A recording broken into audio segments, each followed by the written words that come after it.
ำลังมันกำลังเราตักเกือบเต็มเติบแล้วนี่เอาเนาะพี่น้องเนาะตอนนี้น้ำก็เดือดเลยพี่น้องเลยก็สวยดียังไงพี่น้องนี่เนาะแม่ไข่ย่างนี้พี่น้องนี่เนาะจากต้มชัวพี่น้องเอ้ยเมื่อคืนนี้ฝนตกที่บ้านเฮาตกหนักพี่น้องเอ้ยว่านี่เนาะที่เฮาไต่มากพี่น้องถ้าสิมาลวกแล้ว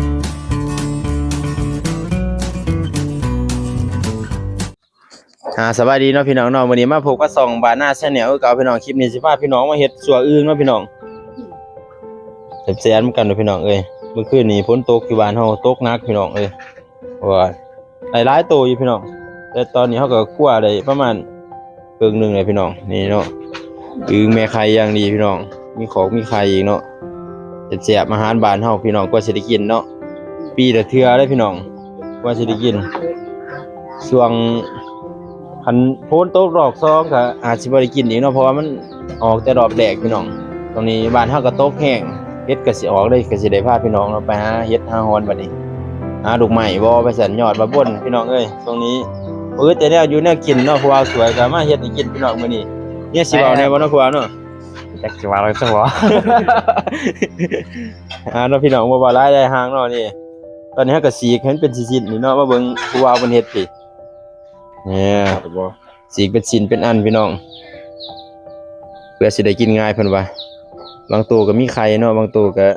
บ่มีบางตัวมีแต่ขี้พี่น้องเอ้ยแสนเหมือนกันโดดเซฟสวยเพิ่นมาจากบางแสนพุ่นเดี๋ยวอีกบ่โดนเพิ่นก็สิได้กลับไปเนาะพี่น้องเนาะอีกประมาณวันคาดมันพุธนี่แหละพี่น้องเพิ่นก็สิได้กลับไปสู่งานที่บางแสนนี่คือเก่าเนาะนี่ไข่พี่น้องยังเนาะติดเอาเบิ่งโอ้ยโดน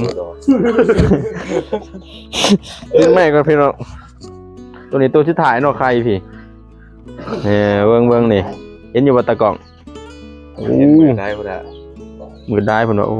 ไข่เบิ่งสิกินได้เบิ่งพี่น้องหยอกพี่น้องเอ้ยแสงมันโดดตาโดดนี่พี่น้องนี่มาเบิ่งใกล้ๆนี่ไข่พี่น้องโอ้มันขนาดนี้พี่น้องตัวอึ่งเนาะแซ่บเนี่ยเรียบร้อยพี่น้องเอ้ยนี่มาเบิ่งพี่น้องสมุนไพรเจ้าเห็ดใบนี่พี่น้องเอาใส่ข่าตะไคร้ใบมะกรูดหอมแดงทั้งกระเทียมทั้งน้ำปลาพริกชี้ฟ้าเกลือป่นต้นหอมผักชีพี่น้องเนาะตะไคร้เนี่ยแล้วก็นี่ว่าดีวะดื่มเลยยังวะขิงพี่น้องขิงพริกแล้วก็ใบมะขามอ่อนนะพี่น้องเนาะเพื่อว่าบ่ให้สิให้มันตัดข้าวเนาะเอาลงเลยบ่นี่เอาลงเลยเนาะพี่น้องนี่เนาะจากต้มชัวพี่น้องเอ้ยแซ่บเหมือนกันดอกมือแซ่บเหมือนกันพี่น้องไปรอดุนตอนมันสุกพุ่นเนาะพี่น้องเนาะไปเอาเนาะพี่น้องเนาะตอนนี้น้ำก็เดือดเลยพี่น้องเอ้ยเดี๋ยวพดอกมาถ่ายพี่น้องในเบิ่งอีเนาะสุดยอดพี่น้องเอ้ยเนี่ยแซ่บหายากนี่เฮาเฮ็ดบ่เบิดเด้อพี่น้องตายหลายๆขึ้นนี่เนาะโอ้หลายพี่น้องเอ้ยอันนี้ก็กบนี่โขนี่โอ้ได้ของปลาเขียนหมูเนี่ยพี่น้องเอ้ยเนาะตอนนี้ผู้ว่าสวยก็ตักพี่น้องกำลังมันกำลังเราตักเกือบเต็มเติบแล้วตักเลยพี่น้องเอ้ยไปแซ่บๆเหมือนกันพี่น้องวันนี้เนาะตอนนี้ผู้ว่าสวยก็จะชิมเบิ่งพี่น้อง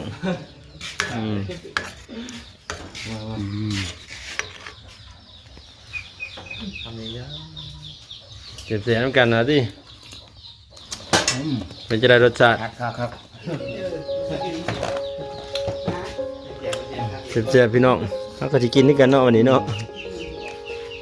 ยังไม่หาจ่อง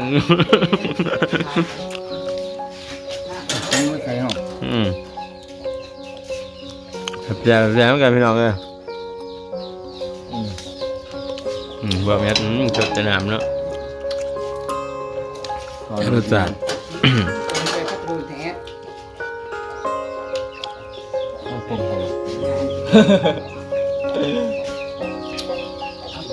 มันดีไหม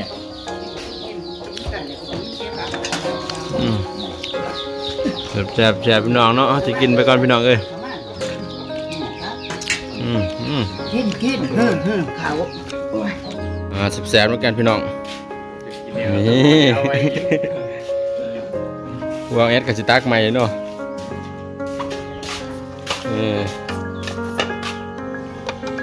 เป็นบายานหอนจวดจาด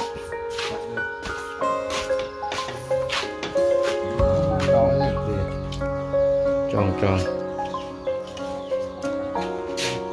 พอสวยดีโอ้เดี๋ยวมาเจอคำเดียวด้วย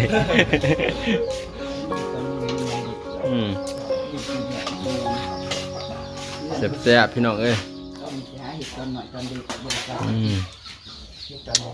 คักพี่น้องเอ้ย